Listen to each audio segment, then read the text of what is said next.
Back again this week. We have a very special episode. It's our penultimate episode, I guess, if you will.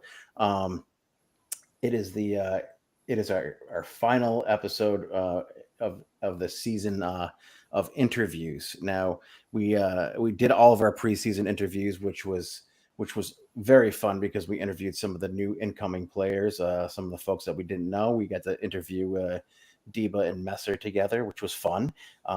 But today we have a very special guest. But before we get to that special guest, we have to go over to our returning champion, the man in the beautiful pine green kit, which I think is going to be discontinued, right? Is that the next one that's in the lineup to be discontinued? I mean, probably, Yeah, the Green are expanding the jersey stock probably for next year. So I'm going to have to move on and get some training kits because those are the only ones that currently are not in my repertoire. I still love the OG away kit, the maple creamy with the nice green collar. That kit is still beautiful. it really is. I have a nice colored kit on today too. It's not the kind of kit that Tyson likes, but that's okay. It's Um, garbage. It's Tottenham. Anything with Tottenham, it's garbage. You know that. yeah, or claret and blue, either one. That's true. Anyway, Tyson is our returning champion as normal, and I guess he just gave us a little preview as to how he's doing. But he's wearing that beautiful kit. And how's your week been, man? I haven't talked to you, I haven't seen you. I usually see you bouncing around work, but I haven't this week. It has been one of those weeks where the clinic has been crazy. People are having eye issues all over the place, and usually I get to go and take a nice little walk a couple times a day. Go outside, take a nice little outside of the office breather. Throw on some headphones, put on an audiobook, and just wander around. But you know what? It has been hot. It has been muggy. It has been disgusting.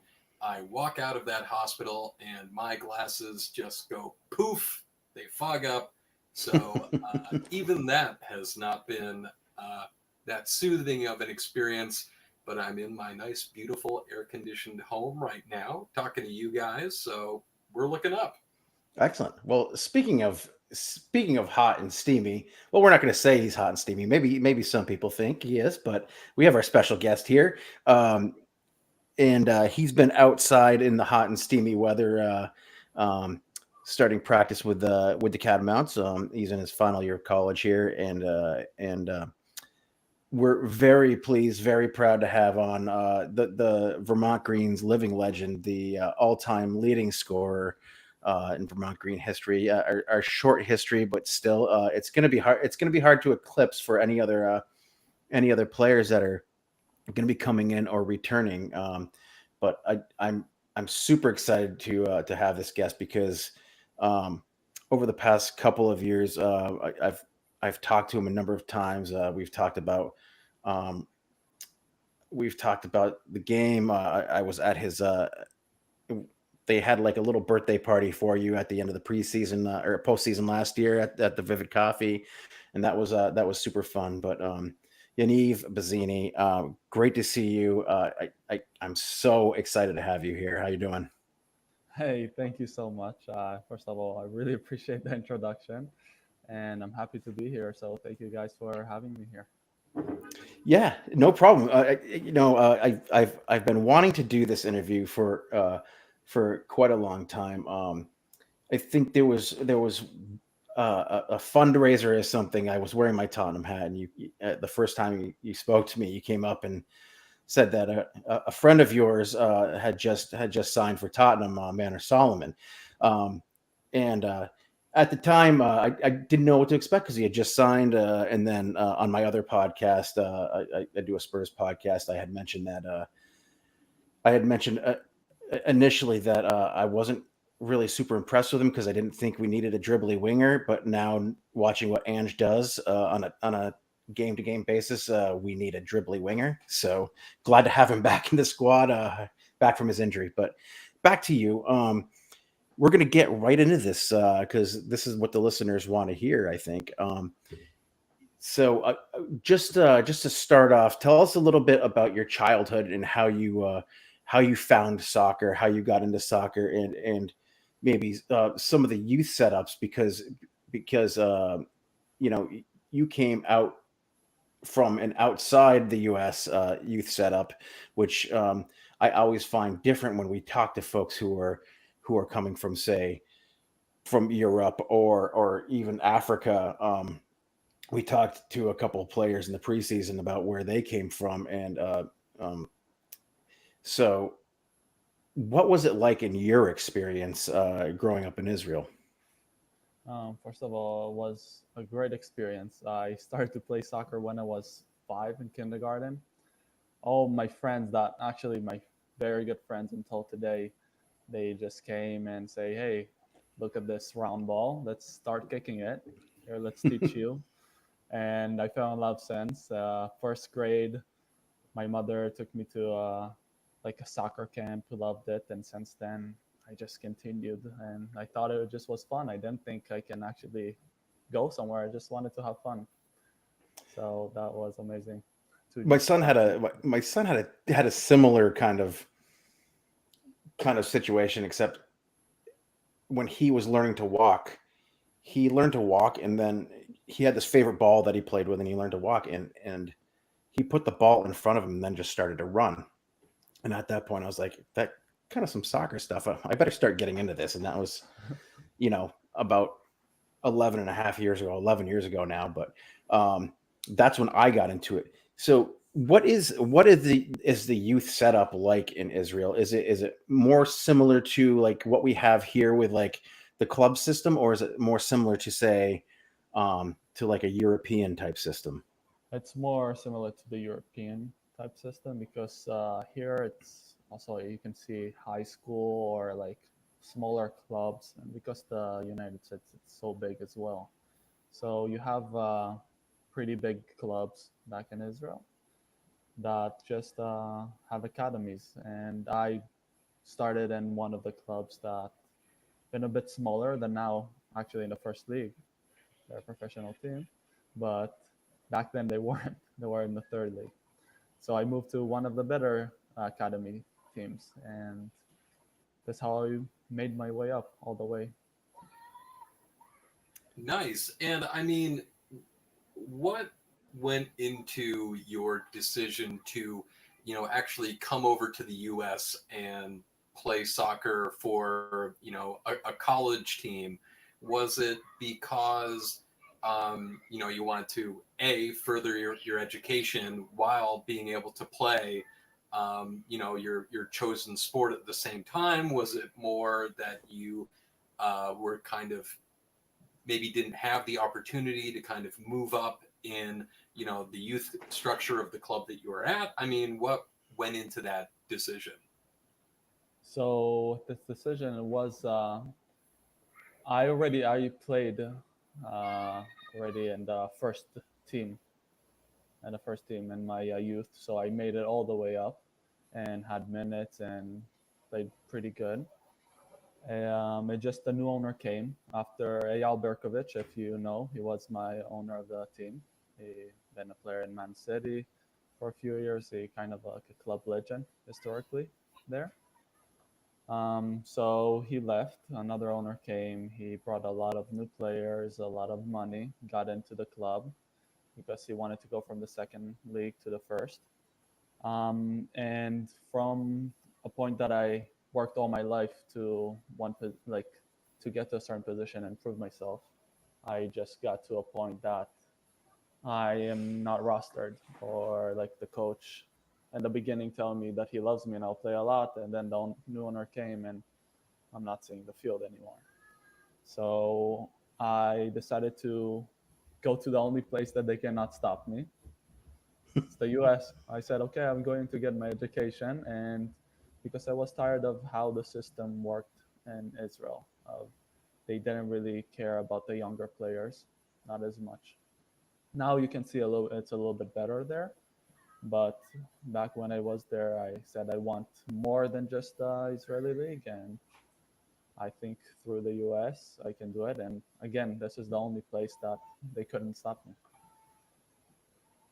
I find it pretty amazing. So you came over initially. We're at North Carolina State. Um, was it the same type of situation with North Carolina State where there were maybe players ahead of you who were who were going to slow down your growth, or was it more of I I see Vermont. They're probably maybe pushing you a little bit harder. Did you think that Vermont had a future, more of a future than North Carolina State? What was the transfer like from North Carolina State to Vermont? Well, if I'm being honest, it's mostly I just got there, and the first season I was injured most of the season. Like all the season, I had compartment syndrome. Okay, So it's the fascia of the muscle of my calf's muscle, just too tight on my muscle. So yeah, I did a surgery by the end of the season, but I could not play more than 30 minutes in each game. So the coach probably got tired of it. right, And by the end of the season, I did a surgery and the spring came and he didn't really let me come back. And he showed me the way out.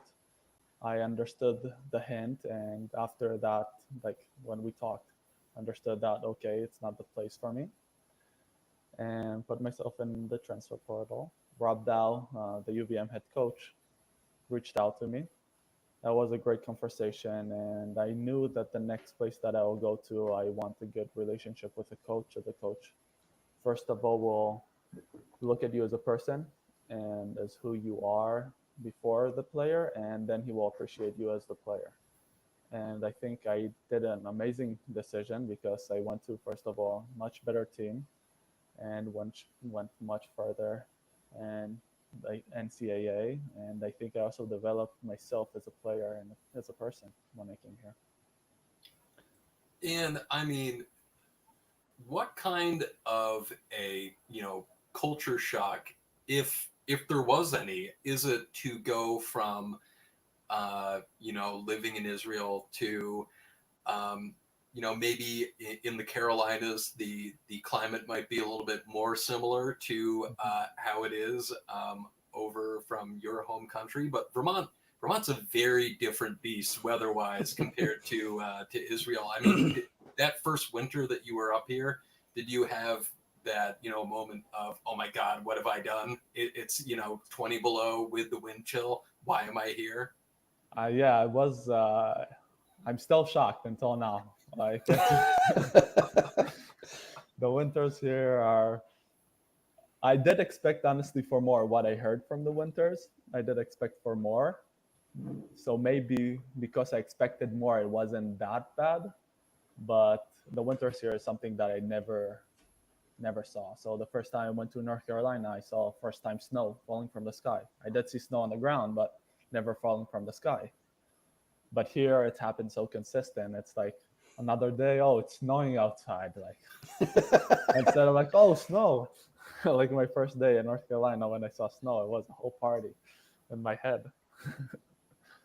Yeah, for me, it's gotten to the point where it's like I've lived here almost all of my life, outside of 3, 4, 5 years, and every single time it snows, it's just like, all right, snow's coming. I got to plan ahead. I have to leave my house, 30 minutes early. I had to drive slow, and it's Yeah.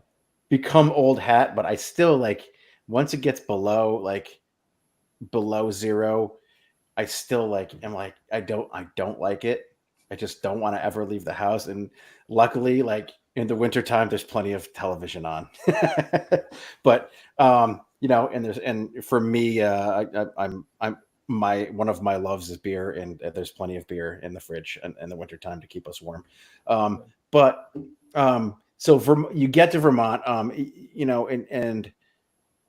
and I have to say that like watching you progress, not just in Vermont Green, but my son and I have been going to Vermont Catamount games for a while. Um, Watching you progress through your career there, and what seemed like a great partnership with somebody who is an arch enemy of ours, just because of the USL2 club team that he played for, Max Murray. Like it seemed like you guys had a nice partnership together, when you played together, and you guys that whole team really, Daniel Pacella and like all those guys, they really brought um, Vermont soccer back to a place of kind of prominence in the NCAA, because Vermont did have some very, very good teams in the past. Um, and until kind of recently, Vermont had kind of taken a dip in soccer. And it's tough because of the short season, and because of, you come in the extreme hot and you go out in the extreme cold, you know you're leading into November, and and beyond, with conference playoffs and that kind of stuff. What did you find the most satisfying about playing for the Catamounts? And I know that your career is not quite over yet there. What But like, so far in your career there, outside of probably a great education, because we do know that you were an academic All-American last year. Um, what what has been your greatest love of playing soccer in Vermont? What has been your biggest accomplishment? I'll say probably like the togetherness of the team. The team, like everybody from the staff to the players, we all want to be on the same page. We all suffer together. We all laugh together. We all cry together. It's just like how to build the best culture you can build, and the staff doing an amazing job of bringing it to every newcomer that comes. That's saying, hey, this is the culture. Like players come in and goes, and this is the culture. But it makes it fun because first of all, you win games. You do it together. After you sweat, bleed, you celebrate a win together. And that's what I'll say the biggest accomplishment of UVM in my career, just to do this amazing things with amazing people. Now, That's Oh, go well, ahead, Tyson. I was going to say, speaking of doing some amazing things with amazing people, you're the run that you and the rest of the boys in green did this year, getting into the playoffs with that amazing goal that you had against Reading, and then the games down in New Jersey, like that was a amazing tear of games that you guys went on, starting, with that win down in Massachusetts against the Pioneers. Um, you know, what was that like, trying to go through, what was it, like 4 games in basically 8 days? That has to be one of the most physically demanding and draining things that I can think of having to go through. Yes, it is. It is really draining. So, like right after the game, you starting already preparing to the next game, if it's your body or your mind. So right after the playoff game when we went to Atlantic City, Ocean City, we went to the water. Just like yeah, we celebrated, but we went there more to recover. So it was like it's always to prepare to the next game, but don't forget to celebrate and enjoy the moment because we want more moments like that. Those games. So yeah, I'm going to backtrack a little bit here, because we really, like, as a fan base, we got to discover you probably about 3 games into not this season, but the previous season. Um, you were in the squad. You weren't necessarily playing a lot, and then you had, I believe, your first 2 starts were hat trick. Um, I think I once believe one a against natural hat trick. There was a right. natural hat trick in there. Oh my god, that was an amazing game. So yeah, so you have hat trick, and it's like, and we understand that, you know each team is different at Vermont Green, and I guess the question is, when you get to Vermont Green, you're not immediately seeing playing time, but you take advantage of that opportunity. are you saying to yourself at that point, okay, this is my spot to lose, or are you saying to your teammates, jump on my back, Yaniv has arrived, come with me, let's do this, let's roll? Because like that's the way I felt like at that time. I was like, I had seen you kind of play in college a bit, and I knew kind of a little bit of what to expect, but I didn't expect like this like immediate production that just kept on happening. And Brian McLaughlin on the streams on the video streams um, called you the man who will not stop scoring. And you know, I love that. I love to see a big striker who is strong, who can hold up in the box, who can turn on the ball, who can actually still even dribble and you know and shoot from distance. Did you just say, you know, yeah, like I said, Yaniv has arrived, jump on my back, or did you just say let's do this together? We're a club, we're a team. Um, I more like I will say let's do it together, like when I arrive, but with the purpose of showing I arrived and I I'm the man that will do what I want, like what I showed I can do, because I believe in myself. And also when I came, I was in Israel for like a month. I was in the squad, but I was after a while that I haven't went home. So I just came back Okay. for the Western Mass game. Like before two practices, I wasn't. This is actually the only game that I could have played that I wasn't rostered, and we lost this game. Then Adam texted me. He said, "Hey, we need someone that knows how to run in behind." And I'm like, "Well, you don't need to ask for me for anything. Like, I can play my game." I think he was nervous in the beginning. He also didn't expect me. Probably also still watching, but I knew what I had. I also like knew also from the previous season, and I knew that the moment I arrived, hey, I want to be the guy, and I will be the guy, and I'll play like this guy. And I'm happy that it showed a great result to the team and of course individually. But for me, like the most important thing is where the team goes. So if I'm scoring it and it means that the team wins, it's good. But if I'm not scoring and we still win, I'm gonna celebrate just like I just scored a hat trick, because the purpose is to getting the team forward, and this is the only thing that matters when you're in a team game.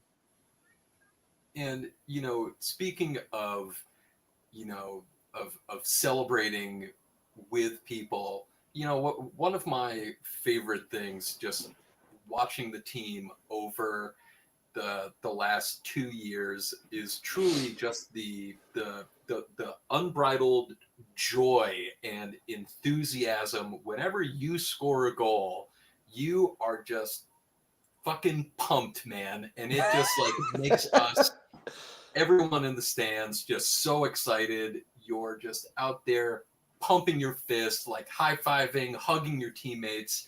Just like, what is, you know, like, what is that feeling like to be able to just bam, be there, be in, and just say like, yes, this is great. The most amazing feeling I cannot explain in words. So I explain it in emotions and just celebrating. Like this is what I'm working on for all my life, I can say, since I was 5. And every goal that I make or every win and assist is like, this is the huge celebration because I work for this one moment. So my mother always used to tell me, celebrate every win, every small win. So when I get to a big win, this is how I celebrate. And there have been so many big wins at this club.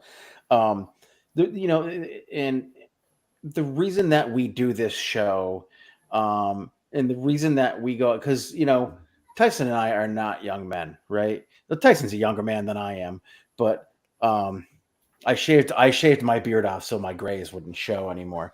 But um, Also because I told Patrick Inferno that if we lost a playoff game, I was going to shave my beard.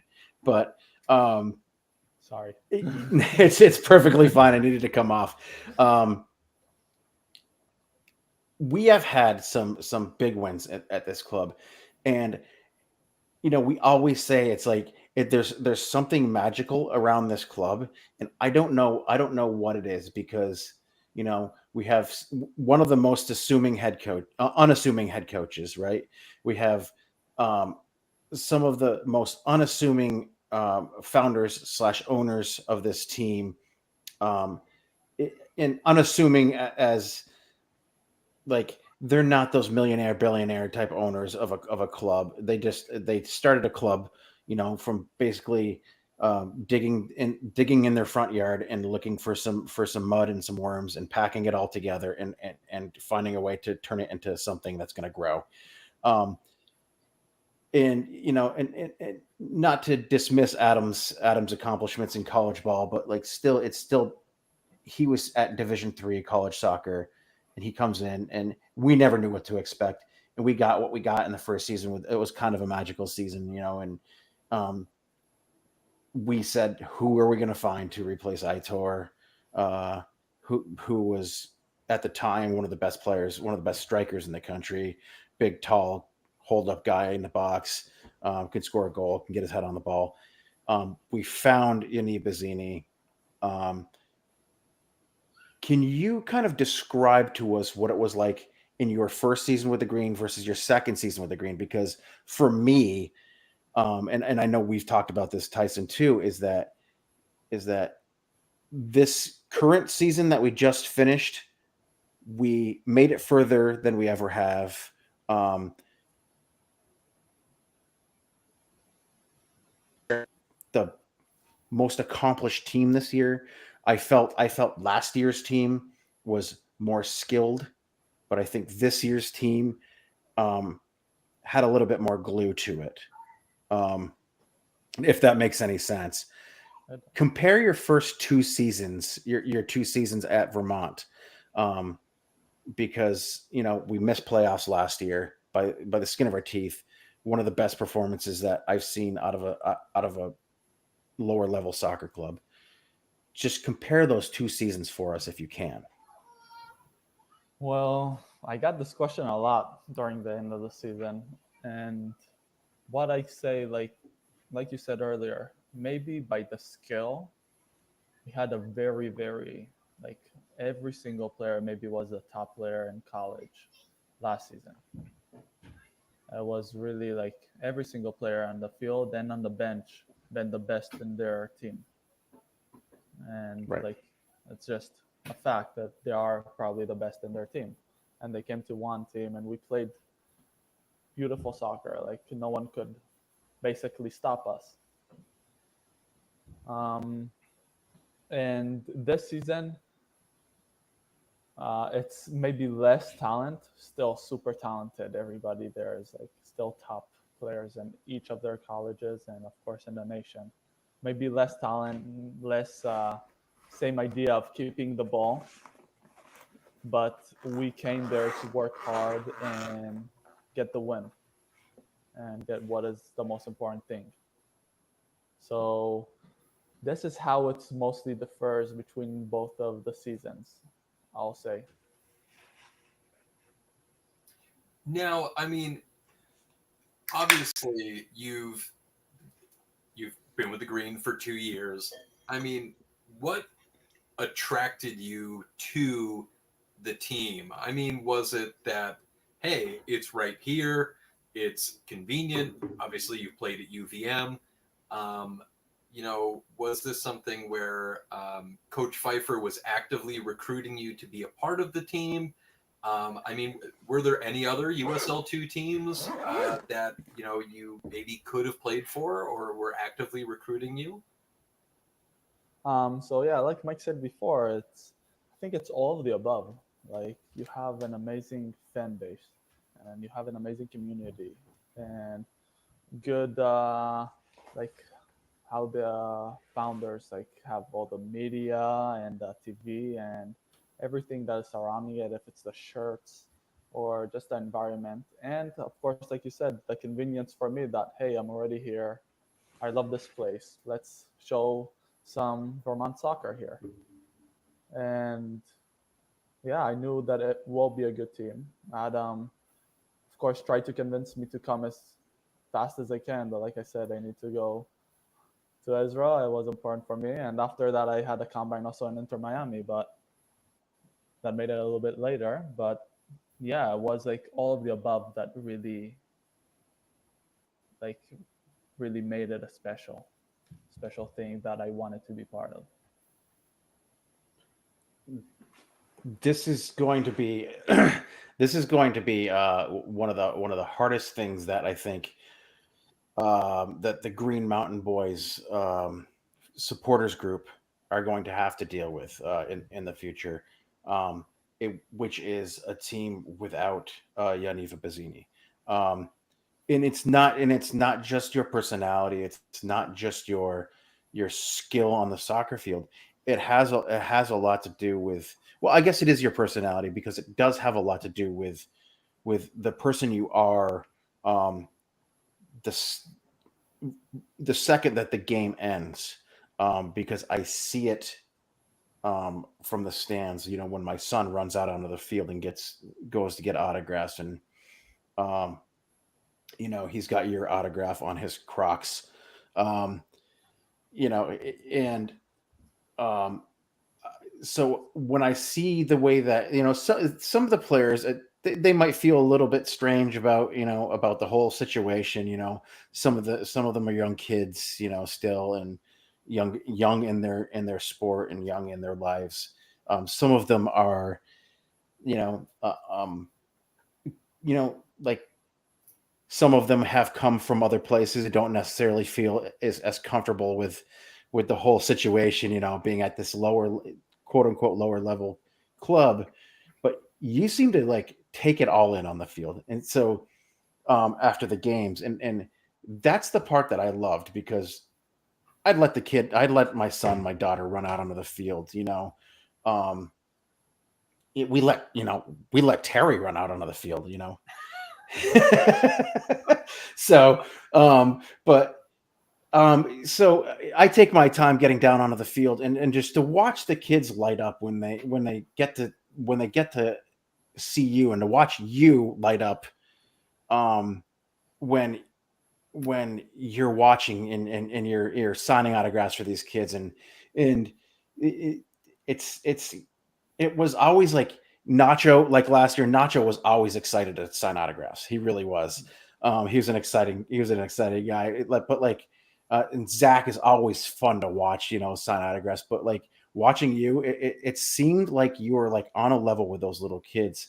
So I just want to know, like, how is it that a guy who is in not to put anything onto you, is a star of a team, um, that's built around in this community, and has become kind of a local legend.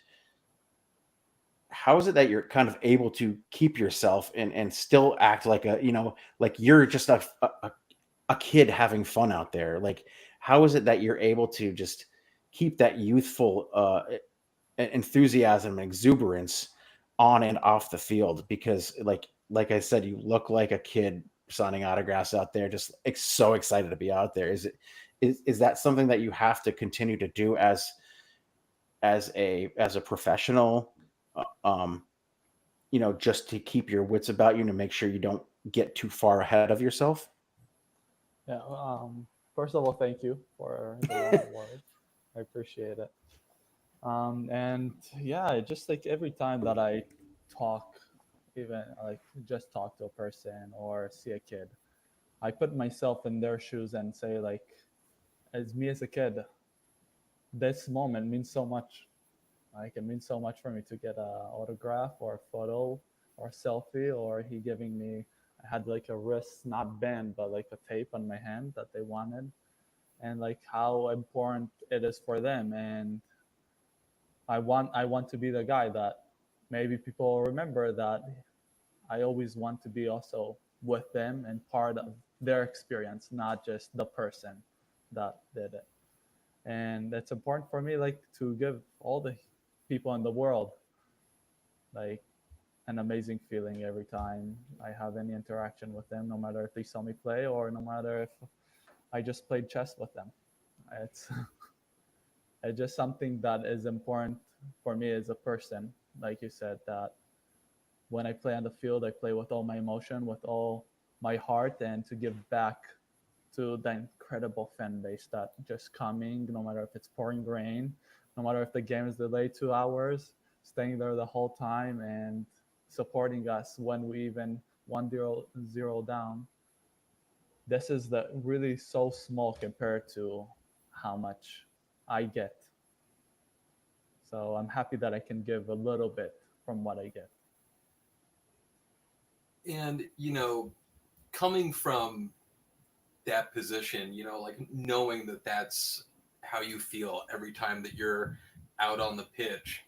Um, I mean, how does it give you any kind of like an extra boost knowing that, Vermont Green as a club has really obviously dedicated itself to, raising issues around, climate justice, social justice issues? Does it give you just like maybe a little bit of an extra boost knowing that like, hey, I'm playing for a club that also stands for these things as well? Or is that something that maybe doesn't really enter your mind as you're kind of out there playing the game? I'll say like, yeah, of course, every single thing is like when I'm playing, I'm actually don't think about anything instead of the ball. Where's the ball? I don't think like my mind is just I forgot what happened and what will happen after. I just right now in this moment and what I need to do. But in general, just to play for this club is like I said, everything is really special. Like what the club, what the mission of the club, what the club is doing for the community, and what the community is doing for the club, and especially the player is part of the club. So I see it as a big whole family. Even like I'm a player, I I think like we have the same role as the fans that comes and watch the game. We all have one role of bringing Vermont Green to the best levels and to support in our ways to make it happen. I think that's super important. We always talk about the mission of the club, and um, we're not necessarily, the this podcast is not part of the club, but the as fans, as a fan base, as a supporters group, we are part of the club. That's why I say I feel comfortable saying we all the time about Vermont Green, is that we feel as much a part of the club as the players might on the field. And when we see the players like pointing to that badge, kissing the badge, thanking us, jumping up and doing the virtue leap into the stands, that shows the players appreciation for what we're doing, and just as much as we put into showing our appreciation to the players on the field. I think that the mission of the club is kind of what drew a lot of us there, um, and the players out on the field, I think, exemplify that. Whether, like you said, whether you're thinking about it at the time or not, you know, it really is a community. Soccer's a community sport, and it has been from day one, from its inception. It's been a community sport. It's brought neighborhoods together. It's brought, and it doesn't matter where you are around the world, whether you're in Brazil, whether you're in New York City, whether you're in Burlington, Vermont. It's always been a community sport, and it brings people together, and that's what we love about this game and about this team, is that the team takes what we give to it and turns it into something that you guys as players can put into action. It's like a toy that like you have to put together. What you get on Christmas time at Christmas time or at the holiday times or your birthday, you get that toy and you have to put it together. And once it starts to work, it's amazing. But it takes a lot of people to put that thing together. It's like I had to help my son build his Lego X-wing fighter. But once we got it together, it was really cool, right? So it's like one of those things, and we're just here to thank you and to thank all of the players who have come through the system. But my next question for you is more of a tactical question, because my son was one of those fast dribbly wingers when he was 7, 8, and 9 years old. He's still a fast dribbly winger, but now one of your coaches is his head coach. Rory is one of his head coach, or is his head coach at far post. Has kind of transitioned him into striker, and he said to me right before the playoffs right before that Western Mass game, that last Western Mass game, he goes, I want to play like Yaniv Vazini. And he goes, I'm going to play like Yaniv Vazini someday. And I said, okay, you're not probably going to be 6'3", but that's fine. But I found it interesting because in the beginning of the podcast, he said that you're a player who likes to run in from behind, right? And that was one of Rory's an end of season critiques of Lucas, my son Lucas, was that he is great at running in from behind. He's great at holding the ball up, and is one of the best finishers on the team when he's focused. So for me, I loved that. I heard that come out of you at the beginning of the show. But getting back to the tactical part of that, you like to run in from behind. I noticed something in the last few games is that particularly in the last game against Seaboats, that you were dropping back a little more, playing more. It seemed almost like an extra number 10 rather than being up front, playing that hold up striker role.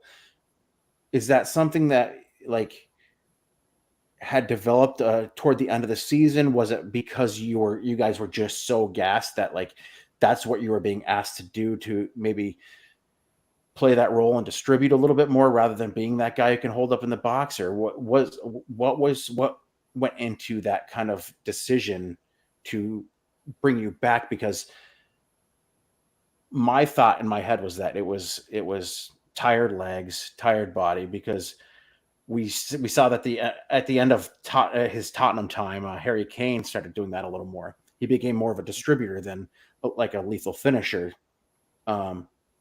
because he was just tired. And he was older, but he's tired. So, I mean, is that something that Pfeiffer asked you to do? Yes, I will. First of all, I'll start with your son. I want to say a couple words for that, and I'll come. That was a lot. I'm sorry. That's my No. rant for the show. First of all, I don't know if you know, guys, but I started as a winger. I'm mentally, I'm a winger. This is like why you see me drift a lot wide during the game and sit like right next to you guys and waiting for the ball to come to do something. That's what that's how I started. And I also I was very good finisher. I was really speedy and dribbling, and I did this transition because I'm more dangerous when I'm up top. So tell your son that this is a good transition, and he just needs to be focused on finishing. That's the thing. Rory said he needs to be more focused. Yeah. So it's a good transition. I've been in the same exact way, and this is how I got to where I did. So now for your question is, yeah, I actually played as a 10. And this was my position, to play as a 10. And in the last two games, they wanted Labovic to be up top and to be more of the 9 that floats and finishes in the box. And I needed to be more of like getting the ball, distribute to other players to take a little bit more attention, and when I can be in the box to be in the box running behind. It's not my natural position, so I don't think I did as good in this position, and I don't think I played as good as normally when I played as a 10 and not as a striker. But I still wanted to give my best to the team and still try to help as much as I can. If it's in defense, that I think I ran much more to defense because this is what the position requires. I And did I still did trying to notice that score too. goals. I noticed that too, that you were way more involved in the defensive game than you Mhm. probably normally would have been if you were up top. But Right. I mean that happens when you're in that position. But and naturally as a winger, I'm sure too that you wanted to get a little bit more into the defensive mix too. But um, Mhm. it's just kind of amazing to kind of watch the evolution of the way that Pfeiffer wants to play, because oftentimes we thought, as a group here on this show, that sometimes there was no plan B, but like maybe there is a plan B, that we just weren't recognizing, Mhm. from that. But you know, we never know what's going to happen, going into the future here. So um, I'm gonna I think we're coming up on time here pretty soon. I'm gonna let Tyson get one more question fired off, and then we'll move to the final thoughts. So I have a possibly controversial question, possibly not. Uh Do you oh. hate the team from New Hampshire as much as we do? Because we hate them. We hate them so much, and I can't describe it to you because they play such a like garbage, reductive, two banks of four defensive garbage football. We hate them. We like to think that you guys do too, because it just like helps us feed in more and just get even more fired up whenever we play them. But I don't know if that's really the case. I don't know if it's, maybe one or two. I mean, Reed Fisher looked like he was having a great time knocking some folks around whenever or when we played at home. But Well, that's why I call him the Ginger Romero. yeah, He just like loves to put in a hard tackle and then yell in somebody's face. Yeah. This is how he plays with the emotions. But yeah, for your question, I do hate the way they play, and I hate to lose. And this season, unfortunately, we lost. We lost. That's the only team we lost, and we should have done better. I think we could have got result in every one of those games, and unfortunately, we didn't. And I can take responsibility for my game if it wasn't in the top. But like, I hate to lose, so I can say that I hate them. They are like great players that play there and good people, but I hate to play against them. I hate to lose, and I can believe that Vermont Green in the future will be the one that will destroy them every time, and will change the wheels here. We already did it There we go. once. There we Yeah, go. we already Yeah, beat them. yeah. It's You not. were on a team that beat them It's at their not home a. field, Yeah. and our rivals are the Western Mass team and that team from New Hampshire, Space Ghost. We don't mention their name on this podcast, Oh. and if you do mention their name, you lose points. Um, so I think Dan is the only one who's in a negative right now. So I think he did it like 4 times in one podcast, but that's fine. Dan will recover. Um, but I did say their we name, right? you didn't. You're no, good. you You're did not. good. You're great. Yeah. So yeah, it is like, and you were part of that team that did go down there and beat them last year, and um, I think again that team that they had last year, I think, was stronger than this year's team. But I think that the league this season, I think I think the league was stronger overall. Not just our division, but the league Mhm. overall was better, and I think there was more parity and more of these teams that you saw, Right. in the lower ranks of their divisions rose up this year. and you still had the same old teams making it further into the playoffs, but it was still like it was an amazing season for us here in Vermont. And I'll just let this lead into my final thoughts. And my final thoughts are these: Yaniv Vazini, you are going to be missed as a part of this club, this community, and we look forward to any time that you want to come back, because I'm going to tell you, as they say, you'll never have to buy a drink in this town. Because because if you come back, we're gonna sing your name like we did for Sam McCann, and you will always be one of our own. So thank you very much for coming, and thank you for being here for the past few seasons. And we look forward to the Catamounts again crushing their opponents and moving through the NCAA playoffs.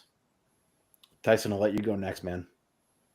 Well, I mean, I just want to know what's next. Obviously you have another season with UVM, but I mean, where are you hoping to go from there? I mean, are you looking to try and get drafted into the MLS? Are we MLS Super Draft? Yes, of course. Yeah, MLS Super Draft. Like, is that the aim? That's the goal? This is the aim. It also was last season. Unfortunately, it didn't happen, but everything happens for the best. God has a plan. So this year is the year, and MLS is the next plan. And one day Europe. Europe is the big goal. And I think through the MLS, it could be a good jump to do that. It would be nice to maybe have you get drafted by New England, and you could link up. You could link up with Gavork again, because that would be nice. Yeah. Well, I didn't met Gavork. Oh, that's right. You never actually got to play with him. He left right before. Oh my goodness gracious, that's funny. That is funny. I know he's an amazing player from what I also watched. Man, yeah, he was. Linked up with him. The first time I think we ever saw him, we all went, "This guy's too good for our team, for this league." Yep, yeah, for sure. But yeah, thank you so much, guys, for all the nice words and for this podcast and to invite me and for everything. I'll thank you for all this season and the past season, that you've been such support for not only me but for the whole team and for this club. So I can be, from behalf of the whole team, thank you so much. Excellent. So before we go here, I'm going to do a little housekeeping. I call it housekeeping. We are the United in Green podcast. We're part of the Wicked Sports network of podcasts. There are two, but I can say that we are on Instagram. We are on Facebook. If your uncle or your dad or your grandpa wants to get on, find us on Facebook. They can find us there. But soon to be on X, and hopefully TikTok next season. We'll see what we can do for reels and that kind of stuff. But we're old men. We don't really get into that kind of stuff, even though we are Social Media FC. We also are partnered with the Blazing Musket, who is a soccer website. They cover New England soccer, everybody from our own Vermont Green to the Hartford Athletic and Rhode Island FC, and even up into the MLS with the New England Revolution. Our good friend Sam Minton always comes down, writes great columns for the Vermont Green, supports us, and he does great work. If you guys can go onto that website and do their paid tier, they help support us. We help support them by mentioning them on this podcast. So anything you can do for them, go ahead and do that. And again, Yaniv Vazini, it's been great to have you here. It's been great to have you on this podcast. I can say that we were nearly an award-winning podcast. We almost won the 7 Daisies Award, almost, but we got beat out by this little tiny podcast called Brave Little State, which I still don't think is a podcast. I think it was a show that they turned into a podcast. So It's a VPR juggernaut. Yeah, I think we're the big winners at the casino tonight, Tyson. I think we are. But until the next time, guys, we will have one more episode, which is a season ending breakdown. Maybe we'll try and recover the lost episode and get the Jacks back on and see what happens. But until the next time, for Tyson, for Yaniv, thank you again. We love you guys, and thank you for all the support. And until next time, up the green. Up the green. Up the green.